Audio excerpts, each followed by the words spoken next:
Oh my gosh, subwoofers, man. Every time I get into a conversation with a high-end audiophile about subwoofers, I always try to keep my mouth shut. Why? Well, because I used to believe all the things that the predominant, prevalent institutions of audiophilia all subscribe to, which is that for you to have bass in your room, you got to have 18-inch woofers, 20-inch woofers, 6,000 watts of amplification. You need not one, you need not two. No, ideally, you'd have like one in each corner or something like that, right? And of course, then I got educated by the one and great Arian Jansen, whom you will see in this awesome video coming up. And then my knowledge about subwoofers and actually getting bass response in your room completely changed, right? And so I no longer subscribe to this notion that you need all these megawatt amps and giant sized subwoofer coffins taking up space in your awesome living room, hospice, bathroom, boiler room, hi-fi room, den, office, whatever you have that you're listening music to. But we also need to understand that, subwoofers in general and bass in general in your room is such a pain in the ass because the wavelengths are just so enormously long, right? You take, for example, a 20 hertz wave, or excuse me, a 20 hertz tone, the wavelength's about 57 feet. Show me a hi-fi room that's 57 feet long for that wave to completely unfold. I don't know of any. In fact, I know very few that would even come close to that. And yet, we need to get bass in our room. And what Arian has really developed is he's restored the pressure and velocity envelope of a sound wave through wave propagation, and his understanding of it and study of it. And so with the proximity bass controller, you're now able to essentially have bass in your room that you can feel. And not to be remiss of the fact that if you want bass extension, you can still use a subwoofer, of course. But to feel, so in other words, to extend the bass in your room, you can use a subwoofer. But to actually feel that bass in your listening position, there's nothing like a proximity bass controller that'll do the trick. That said, enjoy the video. Let's see what Arian has to say. Drop your comments below. Would love to hear from you. And yeah, let's chat. Thanks, guys.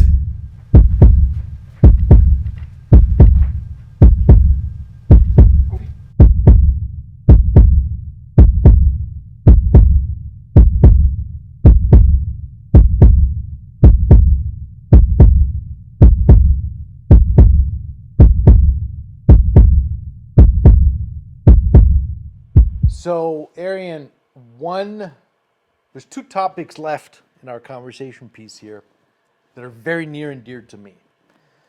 The first one is explosive. It's bombastic. And the topic is subwoofers. Ooh. Arian, 6,000 watts of amplification, twin, triple 18-inch woofers. I mean, seriously, I'm not even exaggerating. Actually, over the last 10 years, I think there has been a explosion, no pun intended, of subwoofers on the market that are trying to one up each other with ever increasing woofer diameters, ever increasing power envelopes, and multiplication factors. One sub, that's amateur hour. You need at least two, if possible, get six.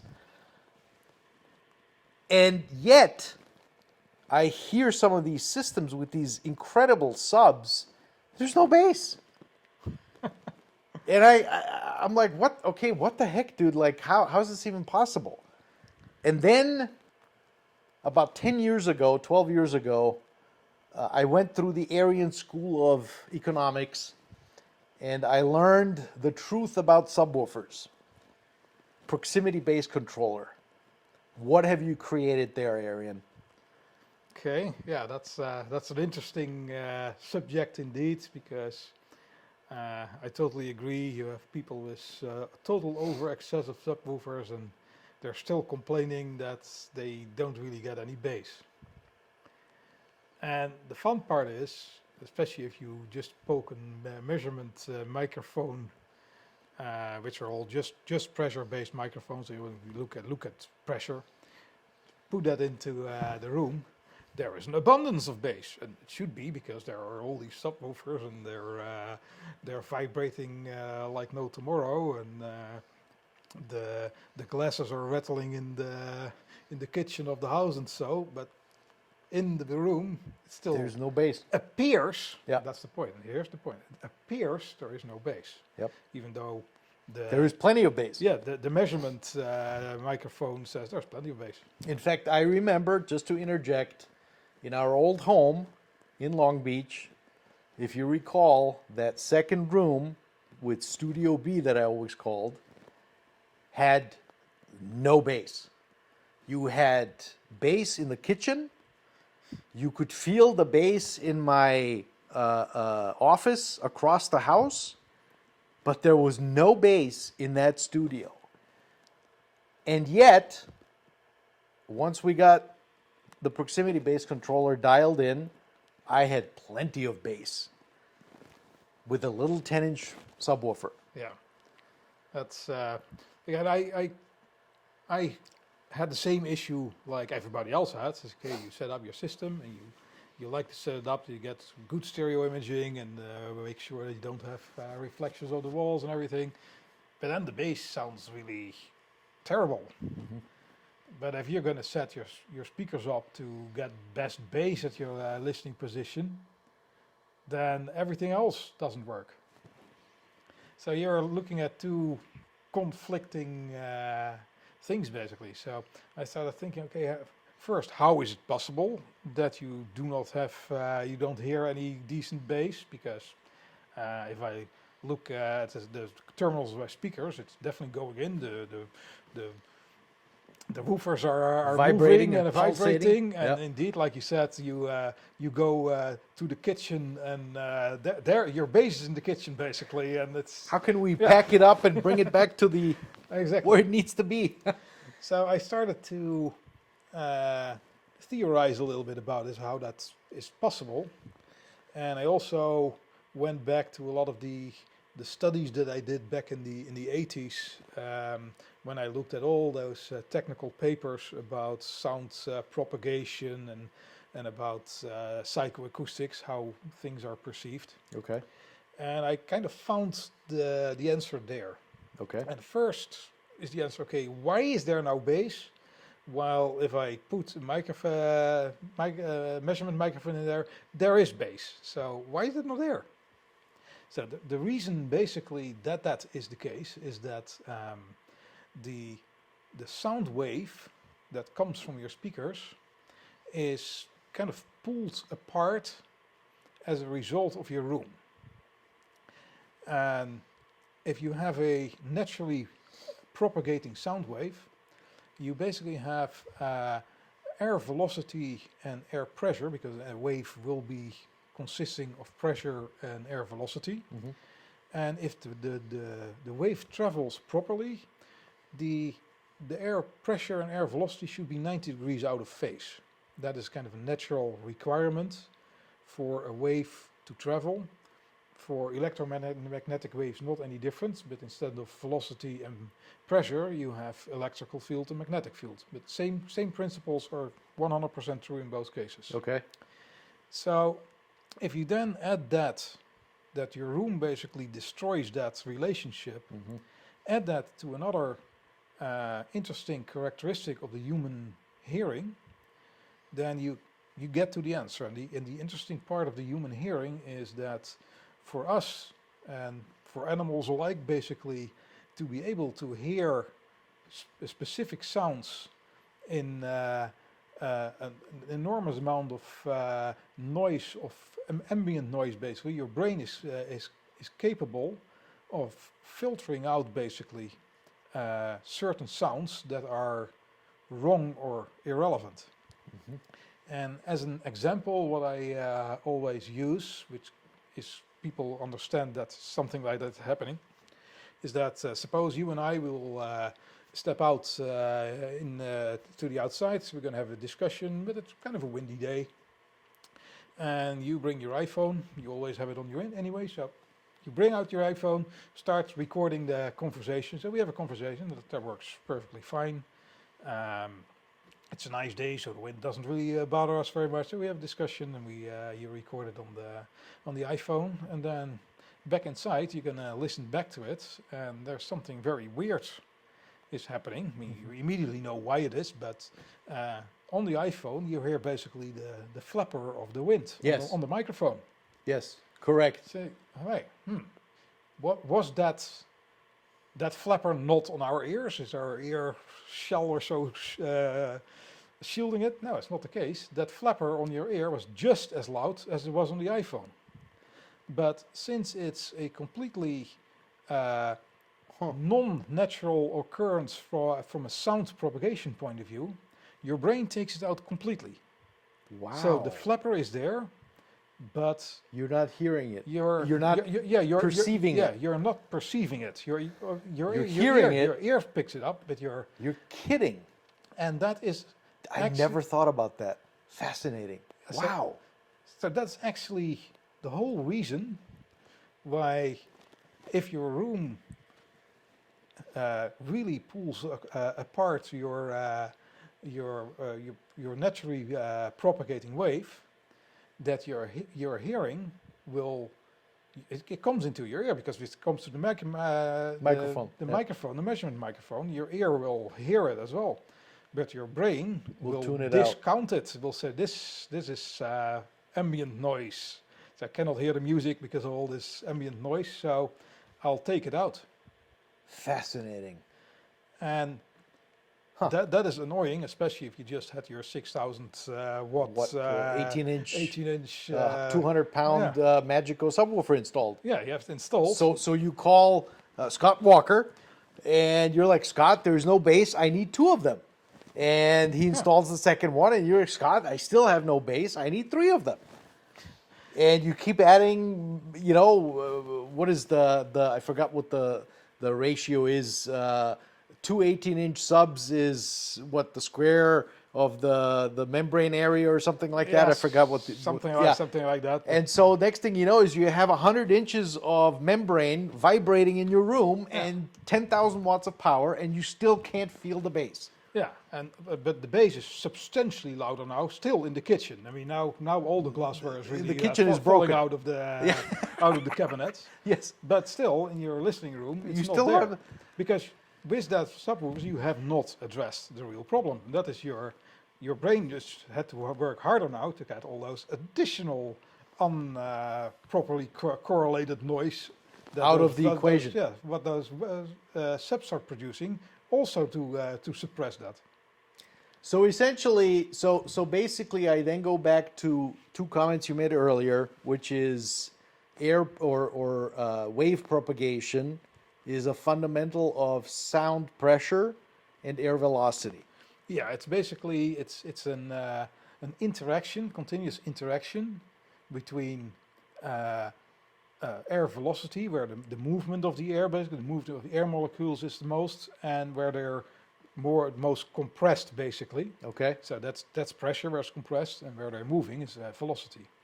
And just like a weather system with low and high pressure areas, you will basically see that it's obviously, if you have pressure difference, air is going to move. So between pressure difference in the sound wave, you will have high pressure, and from the high pressure it will flow away. So away from the high pressure, you get the most velocity. And since it's a wave, it basically compresses again after the half a wave length. So you will see that there is a fixed relationship between where the pressure in the sound wave and the velocity in the sound wave is. And if you if you do that, and if you use your big subwoofers outside without the room, all the bass will be there where you want to have it outside, but normally you want to have it inside. But if you put your woofers outside, they work perfectly well. It's not that the speaker designer did something wrong, because they did not. They tested it out in an anechoic room, Chamber, yep. or maybe an open field or whatever, Yep. just to make sure that the speaker as a transducer does what it needs to do, and it will. I mean, Whenever I look at frequency responses of speakers, they go down to 30, 40 hertz easily.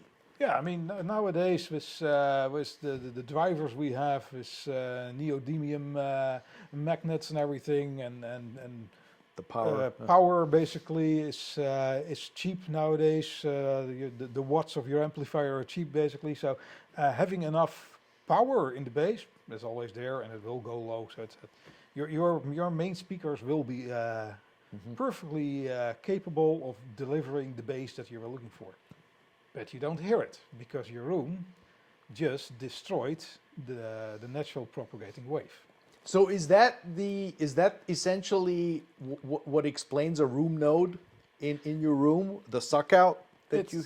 Yes, I mean if as soon as you get reflections in the room, basically the wave comes back, then you go from traveling waves basically to standing waves. And standing waves have a very different property.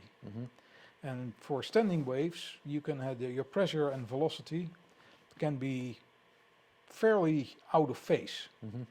And it's then the room node changed a little bit and so, but that will work. It's a resonance node, and there's many resonance nodes in a room.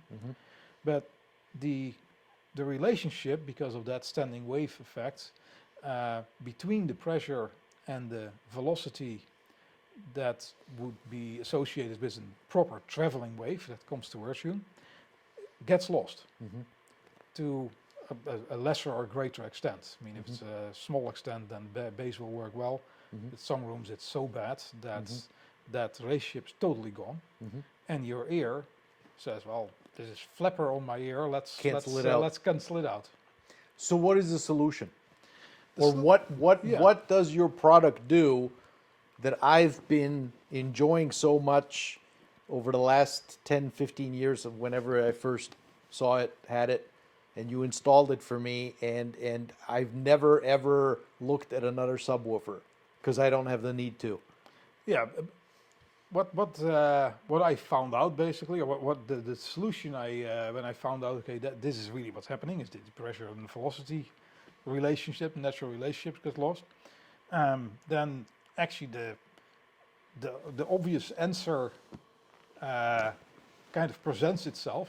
That is repair that relationship, And you can restore the bass. Should be solved. So what I did is say, okay, how do I repair that relationship? Well, since you have velocity and you have pressure, if you take one of the two, you either start working on velocity or you're going to start working on pressure, you can basically shift them back in the right relationship, the 90 degrees relationship.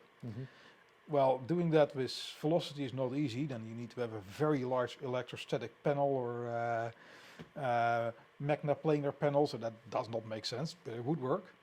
Or you use pressure, and pressure you can do with a very small closed envelope subwoofer. And based, let's say, on the wavelengths that you're trying to correct, the size of the subwoofer preferably should be roughly 10 times smaller than the wavelengths that you want to work with, so that it does not really create additional velocity. It only creates pressure. Okay.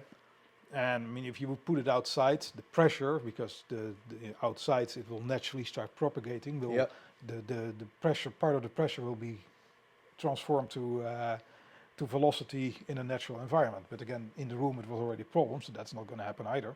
So we're going to have a small subwoofer, and we're going to address purely the pressure in the waveform, and we're going to basically shift that back into the right relationship. And that's basically the adjustment that we do in the room. And you know, I have these setup things, kind of Yep. bouncing Setup procedure. basketballs. Yeah. Dum, dum, dum. And you slowly dial that in, and after you've done that, you correct that. Not all rooms do let you correct it all the way down to very low frequencies, but if you can correct it in a room down to 30 hertz, you're doing extremely good, because there are virtually no rooms that can do that anyway. But even if you can get it correct to 35 or even 40 hertz, you will have a natural bass experience that you will never have heard. That is very true. Very true. Yeah, because people think, well, I don't have much bass, so let's take this enormous subwoofer tower that can go down to 8 hertz. That's not helping. Well, and fundamentally, you can't hear that anyway. You No. feel it. Yeah. You feel that bass. I don't know what the cutoff is, but 40 hertz, 30 hertz, you can't hear that. It's all in the sensation, the gut, the pressure that is being generated that your body absorbs. Yeah, I mean, and translates it into the experience of hearing, 35 hertz bass. yeah, I mean, 40 and 30 hertz, you can still hear it, Okay. but at 20 hertz, the sensitivity of your hearing becomes Drops dramatically. really bad, actually. And below that, indeed, you need to have very, very loud bass to actually hear it. Yeah. And then you feel it long before you actually hear it in your ears. But for 40 hertz, 35 hertz, that is still The a case. very good Yeah. combination between hearing it basically and feeling it. But the same thing goes basically for for feeling the bass. If the propagating wave is there, then you really start feeling it, because it's Hitting you. yeah, it's hitting you, if you want to call it like Yeah. that. Yeah. Interesting. So that's what the proximity subwoofer basically does, is repairing that relationship. That's really all it does, repairing that relationship. And if you do that, your hearing, your brain, no longer has the urge To filter to it, take it out. And then all of a sudden you find out that your existing speakers have plenty of that bass. already were specified down to 20 hertz or so, they have plenty of bass. Works perfectly fine. So that's Everybody really what it in the old house always asked, where's the subwoofer and how many subwoofers are you hiding? And I would always tell them, there is no subwoofer. I'm not hiding any subwoofers. What you're hearing is what the speakers are producing as bass output. Yeah, I mean, the interesting thing, demo basically, is obviously switching on that little sub to hear what kind of enormous impact difference it makes. But then people say, okay, well, you're adding a sub. Then even more interesting demo is to basically switch off your power amps so that only the proximity sub is running, and then you hear very little bass, almost nothing. So the bass that you hear when the system is playing, that apparently seems to appear almost completely when you switch off the subwoofer, apparently does not come from the subwoofer by itself, because the subwoofer only plays. Not impressive at all. It's just a little bit humbling or rumbling in the back, basically. So that's the interesting thing, is that you can hear that there is not a whole lot of energy added. It's just done in a way that it Aligning, puts the alignment of the velocity and pressure back in time Back into each other. relationship. Yep. Is that sort of like, is that analogous to time alignment in speakers? Not really. The time alignment in speakers is more, let's say, there is some analogy, but it's more that you align, let's say, the higher frequencies and the lower frequencies, Okay. so that it recreates the same type of waveform. A that plane, you're at. that it launches Yeah. off Yeah. a one plane rather than delayed and all that. Yeah. Got it. Got it. There's one more bonus. Well, there's one more thing I would Yes. like to say about the proximity Bass control, subwoofer. yes. I'm not producing the product at the moment for practical reasons, because I need to dial it in myself, and I've accumulated a lot of miles in my life. I'm not planning to keep on doing that, so Yeah. that's kind of why I discontinued it. But there's one additional effect when you correct the wavefront basically, and the wave relationship. And I did not see that coming when I was designing it, because I was not looking for that. Mhm. But if you have natural instruments, they basically, you know that we have harmonics Mhm. so if you have a guitar, for instance, and most acoustic instruments, even though they have, if they're smaller instruments, they don't have any bass at all, not any bass at all, but they only have higher frequencies. Mhm. Guitar can go as low as something like 55 hertz as a bass, but nothing really comes out there. But most of it is higher. Violins definitely, and other things. But they consist mostly out of second harmonic content to give them Okay. their sound. And the interesting thing with even harmonics is if you look at odd harmonics, and you have the first, the third, the fifth, and the seventh harmonic, and so on. And then the lowest is 1, of course. Mhm. But if you have even harmonics, so you have the second and the fourth and the sixth and the eighth, but that automatically also generates the one under the fundamental, that's the zeros harmonic, if I can say it like that. Okay. And that zero harmonics is basically a pressure envelope wave. So if you have that, it basically, if you toggle the string of a guitar, it basically moves the air volume a little bit. And as a human, you are actually sensitive to that, because that creates its own envelope wave. Mhm. And I found out with the proximity sub that it restores a large part of that pressure envelope wave. Mhm. And the result is that, and pretty much everybody picks up on that, as when you switch on the proximity sub, Mhm. that also all of a sudden the space and the feeling of presence of an instrument gets Increases. much better. Yeah. Even though that instrument itself does not produce any fundamental frequencies that are even in the bass range. Interesting.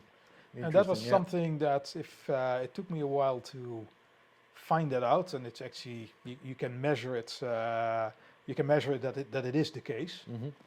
But I did not make the proximity subcontroller for that, and I Yep. did not expect that to happen, because that's not what I was looking for.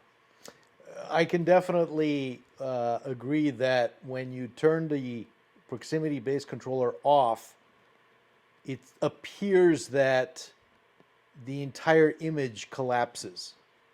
The magic of the experience disappears, which is an interesting side effect. Yeah, it's kind of the natural presence. Yes, is gone. That seems Yeah. Yeah. to reduce indeed. Yeah. Yeah. Yeah.